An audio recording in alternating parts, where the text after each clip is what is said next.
Hi guys, there's a lot I want to talk about in this video. I want to talk about Wild West Online, and I also want to talk about Red Dead Redemption 2. I'm going to start with Red Dead Redemption 2. I've watched the new trailer. I can't show you it because it's copyrighted, because Rockstar Games are a bunch of wankers, especially for not releasing it on the PC when they easily could, but they just...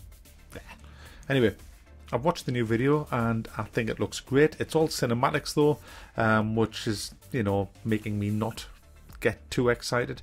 But that trailer aside, the new info that's come out over the past few weeks sounds really good. I want to start by talking about the gun, where you can hold down the trigger and just like if you hold the trigger on your controller, it just cocks the gun. It doesn't actually release the hammer, so you could actually, I can kind of envisage putting that to someone's head and threatening them with it.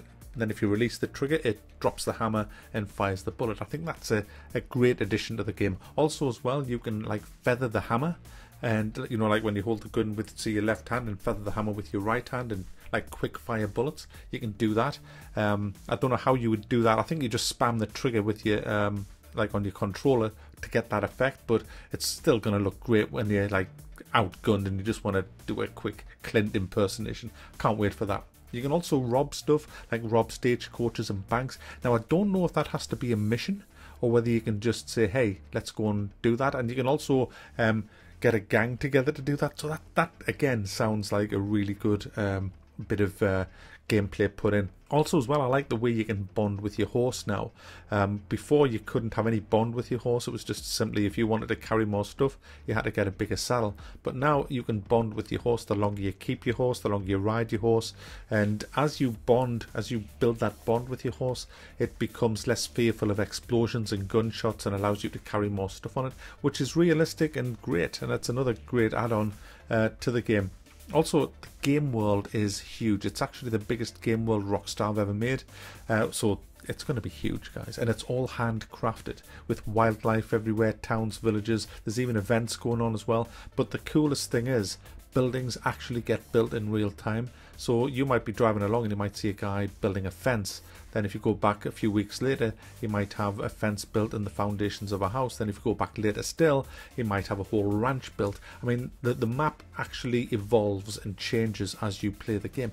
That's groundbreaking shit right there, guys. This is now shaping up to be a great game. I was kind of skeptical at first about this, but the more I kind of read up about it, the more I'm thinking, wow, this is looking freaking awesome. Another good thing I like is you will only play as Arthur Morgan. Remember in GTA when you were playing all them different characters? I didn't like that. I kind of want to get personal with one character. I want to kind of get immersed in that character. And even in Red Dead Redemption, the first one, you played two different characters, John Marsden and then his son. So you that was all right. GTA was a lot worse, playing as, you know, swapping characters left, right and centre. But this one, you will play as Arthur Morgan, and obviously the game is, well, I'm saying obviously, but the game is set 12 years before Red Dead Redemption, which means you will see John Marsden in the game from a different perspective. You'll see him from the perspective of Arthur Morgan, which is going to be great, because whenever I love shit like that. I mean, Half-Life did that with their add-ons. You saw Gordon Freeman when you were playing Blue Shift and stuff like that. So it's always good when stuff like that happens. So I'm getting kind of hyped now for this. It doesn't come out till October. There's a link in the description to the latest trailer. Go and watch it. It's great. I mean, the cutscenes look awesome. I can't wait to see some gameplay footage of this. But I guess we'll have to wait until the summer gets underway for that to happen. But so far, so good. Now, if you can't wait for Red Dead Redemption and you have a PC, you can purchase Wild West Online, which is the latest Western MMO, which, if you just look at the screenshots, looks bloody great. If you read the spiel about it, it looks even great. It sounds even greater. Why am I not reviewing it then? Well, I'm boycotting it. And the reason I'm boycotting it is because I've researched as much as possible this week, and I smell Sergi tits out. It reeks of Sergi tits out. And you might want to know who Sergi tits out. Well, Sergi Titov's his real name, but you know, he is the biggest scumbag in computer gaming, bar nobody. This guy is a fucking disgrace. This is the guy that brought out War Z. Remember War Z? Remember War Z? Now, this is just my opinion. I mean, the developers have said that this has got nothing to do with Sergi Tits Out. Whether you believe them or not, we have to take the developer's word on that and just say, right, oh, we believe you. I don't. But, you know, that's what they say. So, you know, I'm just refusing point blank to believe the developers. Now, what I'm going to tell you now is entirely my opinion. You know, it's not factual at all. It's an opinion. That's all it is. My lawyer helped me with the phrasing of that before I go into it, just so you know. Yeah. So basically, why do I suspect Sergi Tits Out? Well, the engine used on Wild West Online is called the Nightshade engine. Now, the Nightshade engine was the War Z engine. Now, that is Sergi Tits Out's engine. Nobody else has used that other than people affiliated with Sergi Tits Out. For example, War Z used it. What happened to War Z? It got abandoned. It was full of cheats. It was just an awful, just a mess. They then changed the name of it, reinvented the whole game and called it Infestation Survivor Stories. Same guy, same engine, same old shit. Then we have Romero's Aftermath. What's that? Same engine, same guy, same shit. Then you had Shattered Skies, Last Man Standing. All these have something in common.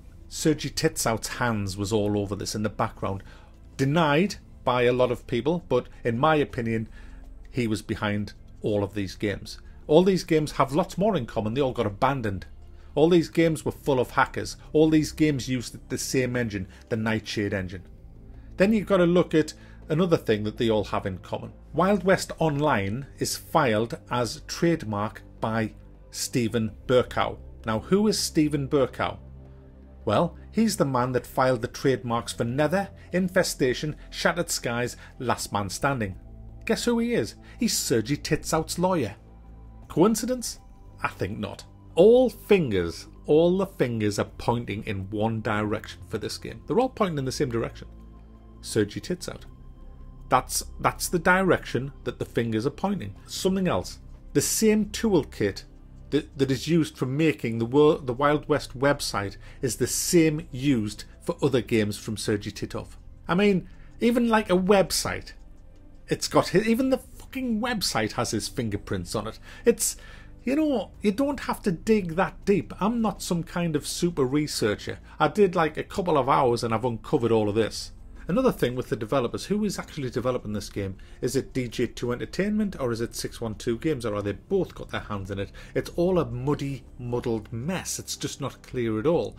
Now, what you have to look at is DJ2 Entertainment, who are listed as the developers in Steam. They also licensed the Nightshade engine for Romero's Aftermath, and they licensed that from Sergi Tits Out, whose company was Free Reign Entertainment. Now, they eventually went into partnership with Free Reign Entertainment on Burstfire, another game that, guess what, got abandoned. It stinks, guys. It just fucking stinks. 612 Games deny everything, pretty much, but they are using an engine made by Sergi Titov's company. They're using the same website format as many of Sergi Titov's games. The whole way this game is set up, Wild West Online, is the same way nearly every Sergi Titov game has been set out. Nether, War Z, Infestation. Their trademarking is done by exactly the same lawyer who works exclusively for Sergi Tits Out as well. I mean, all fingers are pointing directly at this guy. And to be honest, 612 Games have been very unconvincing in their efforts to distance themselves from Sergi Tits Out. And that is why, for me, I'm not prepared to throw any money at this, not prepared to give it any publicity. I'm just keeping well away. And to be honest, guys, it's getting hammered on Steam anyway. Last time I looked, it was overwhelmingly negative, so nothing to see here.